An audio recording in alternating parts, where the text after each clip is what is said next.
अस्सलामुअलैकुम। कड़वी हकीकत टीवी के मोअज़्ज़िज़ दोस्तों, अगर आप चैनल पर नए हैं तो चैनल को लाइक, सब्सक्राइब और बेल आइकन को प्रेस करना मत भूलें ताकि आने वाले नए नोटिफिकेशन आपको बर वक्त मिलते रहे। शुक्रिया। मेरा दोस्त अहमद अदनान तारिक ये मुल्क चीन की लोक कहानी है। उस वक्त वहाँ छोटे छोटे रीछ नुमा जानवर नहीं पाए जाते थे जिनका रंग स्याह और सफ़ेद मिला जुला होता है। इन जानवरों को चीन में सियानक माओ कहते हैं और हम उन्हें पांडा कहते हैं। उस वक्त बांस के घने जंगलों में रीछ रहा करते थे जिनकी खाल सफ़ेद और बहुत नरम मुलायम थी और ऐसे चमकती थी जैसे आसमान से गिरने वाली नई नई बर्फ। चीन में इन रीछों को बाई जियानक कहते थे जिसका मतलब था सफ़ेद रीछ। उस जंगल के करीब किसी गांव के एक छोटे से घर में एक किसान अपनी बीवी के साथ रहता था। उसकी एक नन्ही मुन्नी सी बेटी चुनमुन थी। गर्मियों में एक दिन चुनमुन अकेली जंगल के बाहर खेल रही थी। दरख्तों की छांव में ऐसी ठंडक थी जैसे बहते हुए झरने का पानी और सबसे पर जगह जगह गेंदे के सर्द फूल लहरा रहे थे। उसने सोचा, ये सुनहरे फूल जंगल में थोड़ा सा अंदर ही तो आगे हुए हैं। चंद लम्हों में ही मैं थोड़े थोड़े से फूल तोड़ लूंगी। वो जंगल के अंदर फूलों को तोड़ने गई। जब उसने फूल तोड़ लिए तो वो ये देखकर हैरान रह गई, हर तरफ एक जैसी पगडंडियां थी। उसे बिल्कुल अंदाजा नहीं हो रहा था कि कौन सी पगडंडी उसके घर की तरफ जाती है। वो अभी कुछ सोच ही रही थी कि उसे पत्तों में सरसराहट सुनाई दी। उसे एक मासूम सा जानवर नजर आया जिसके दो बड़े कान थे। ये जंगल में पाया जाने वाला नन्हा हिरन था। चुनमुन को देखकर वो डर गया और दरख्तों के बीच भाग निकला। चुनमुन भी उसके पीछे भागी कि शायद ये उसे घर की तरफ ले जाए, लेकिन वो जल्द ही उसकी नजरों से ओझल हो गया। अब तो चुनमुन बिल्कुल ही रास्ता भूल गई। अब उसे डर भी लगने लगा। उसी वक्त उसे ऐसी आवाजें आई जैसे कोई दर्द से करा रहा हो। वो आवाज की तरफ गई ताकि जो भी तकलीफ में हो उसकी मदद कर सके।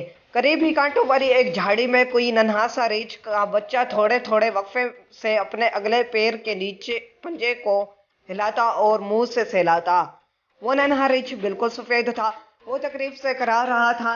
उसके पंजे के तलवे में एक कांटा चुभा हुआ था। चुनमुन ने बहुत एहतियात से कांटा निकाल दिया। नन्हा रीछ उसके हाथों पर प्यार से अपना चेहरा मिस करने लगा। चुनमुन ने भी हाथों से उसके सर पर प्यार किया।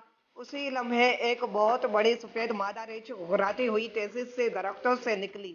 लेकिन जब उसने देखा कि उसका बच्चा एक नन्ही बच्ची के साथ खेल रहा है तो उसका गुस्सा जाग की तरह बैठ गया।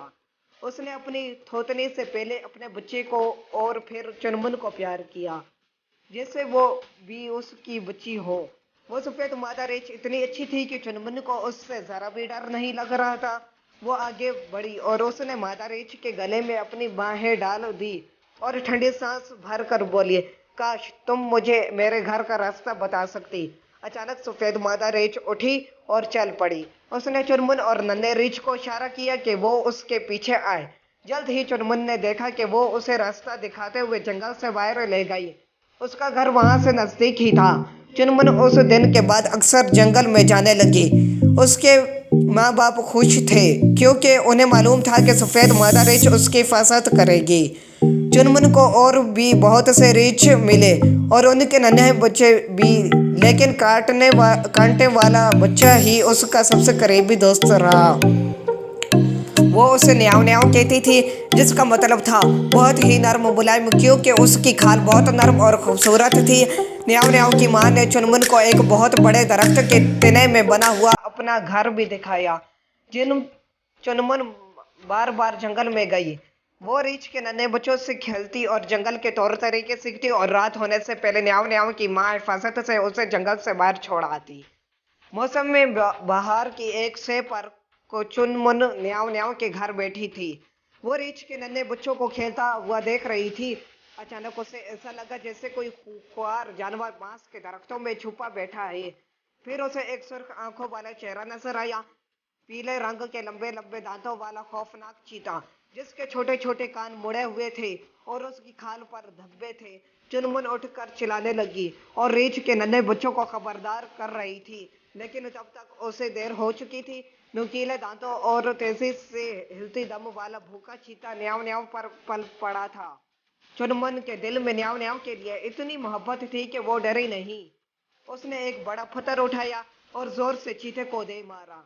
वहशी जानवर ने गुस्से से अपना शिकार छोड़ दिया और गुर्राता हुआ चुनमुन पर पल पड़ा। इतनी देर में सफेद मादा रीछ भी बिजली की सी तेजी से वहां पहुंच गई।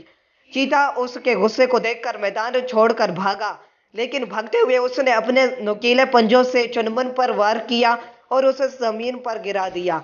न्याव न्याव की मां भागती हुई चुनमुन के पास आई और उसे प्यार से चाटने लगी और कोशिश करती रही कि वो उठ जाए, लेकिन चुनमुन के जिस्म में कोई हरकत ना हुई, क्योंकि उसने अपनी जान देकर न्याव न्याव की जिंदगी बचा ली थी।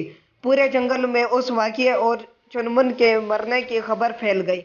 मशरिक, मगरिब, शुमाल और जनूब की सिमतों से बीसों मीलों की दूरी से गम से निढाल सफेद रीछ इकट्ठे हो गए। वो रोते हुए अपनी दोस्तों को याद कर रहे थे। वो बार बार जमीन की मिट्टी में अपने पंजे मार रहे थे और उन्हीं से अपनी आंसू भरी आंखें पहुंच रहे थे। उनके ऐसा करने से आंसुओं से गीली मिट्टी से उनके चेहरों पर बड़े बड़े निशान बनने लगे। फिर उन्हीं पंजों से उन्होंने अपनी छातियां गम से कोटी तो ऐसे निशान उनके जिस्मों पर भी पड़ने लगे। उस दिन के बाद आज तक चीन में सफेद रीछ नहीं पाए जाते, बल्कि सफेद और स्याह धब्बों वाले चतकबरे रीछ भयानक मांव होते हैं, जिन्हें हम पांडा कहते हैं। वो अब भी चुनमुन के गम में निटाल हैं। ये अफसोस हमेशा उनके चेहरों पर छाया रहता है।